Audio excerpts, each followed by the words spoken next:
Hey everyone, I'm working to hit 1,000 subscribers, and I need your help to get there. If you enjoy this content, please hit that subscribe button right now. Look, there's going to be endless chatter about this Blue Jays roster as we roll into spring training. Who's locking down a spot, who's fighting for their career, what positions are actually up for grabs. Let's cut through the noise and figure out what's real. We're diving headfirst into this roster today. The battles, the bubble guys, the long shots who might surprise everyone. And yeah, we need to talk about the World Baseball Classic drama that could sideline one of our pitchers before the season even starts. So here's what's really happening with the position players. The regulars are set. That's the good news. It means we've got guys who can handle everyday at-bats against righties and lefties without blinking. But John Schneider loves his platoons, and that's where spring training gets interesting. Center field, Dalton Varsho's got it. Right field, probably Santander most nights. But left field is wide open. Nathan Lukes will get looks. Addison Barger could slide out there. Davis Schneider's played it. Miles Straw, depending on matchups. It's a legitimate competition. The infield's trickier. Third base could be a platoon depending on how Okamoto develops.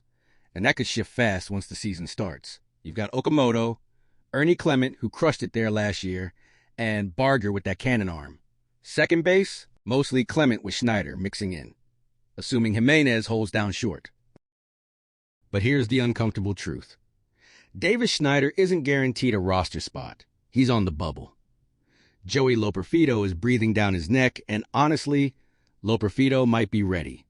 We've been waiting years for him to break through. Every time he gets called up, he produces, which is weird because his AAA numbers don't blow you away. But something clicks when the lights are brightest.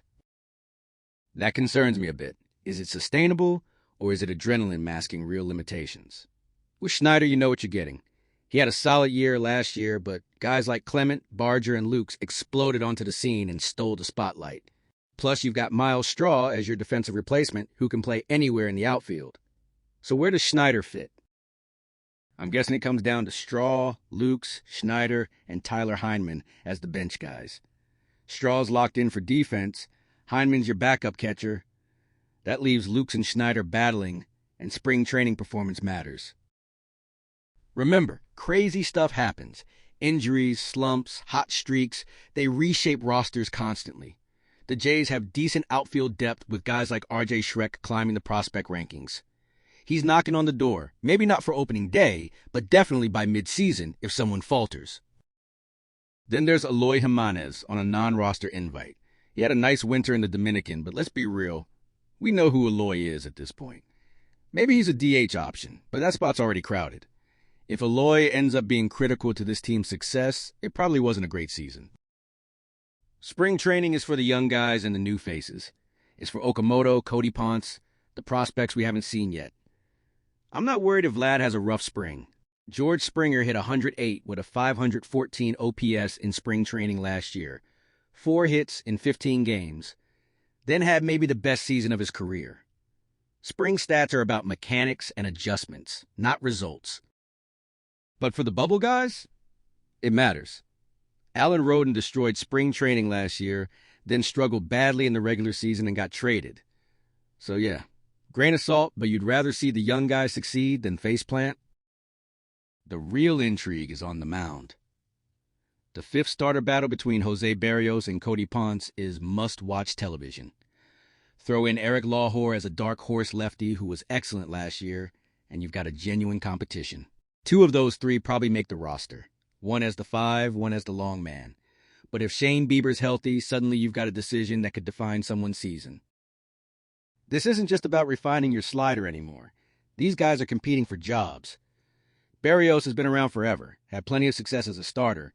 But if Ponce shows you that KBO MVP form, how do you say no? If you see either of these names on the spring training lineup card, you better be watching. Could they run a 6-man rotation early? Maybe for the first month to protect Savage, ease Bieber back, give Ponce and Berrios auditions. Gausman usually pitches better with extra rest anyway.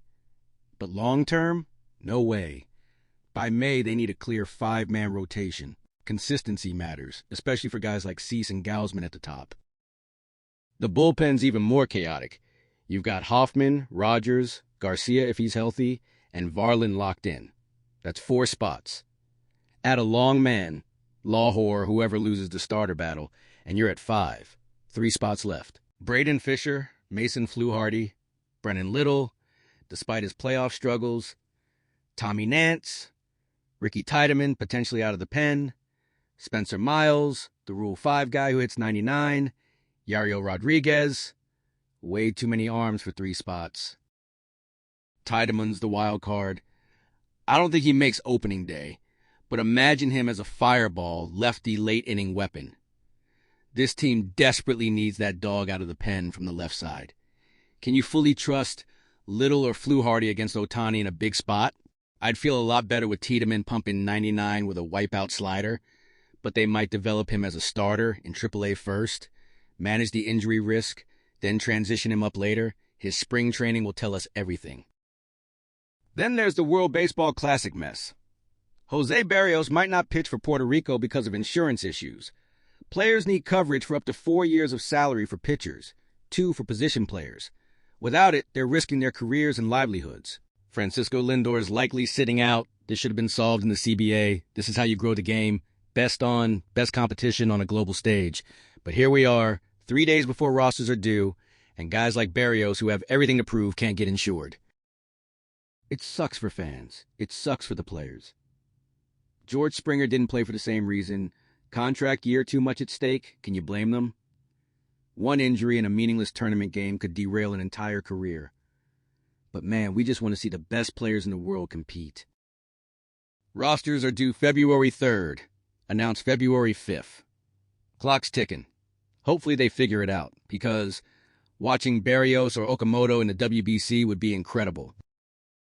Bottom line, spring training's going to answer a lot of questions.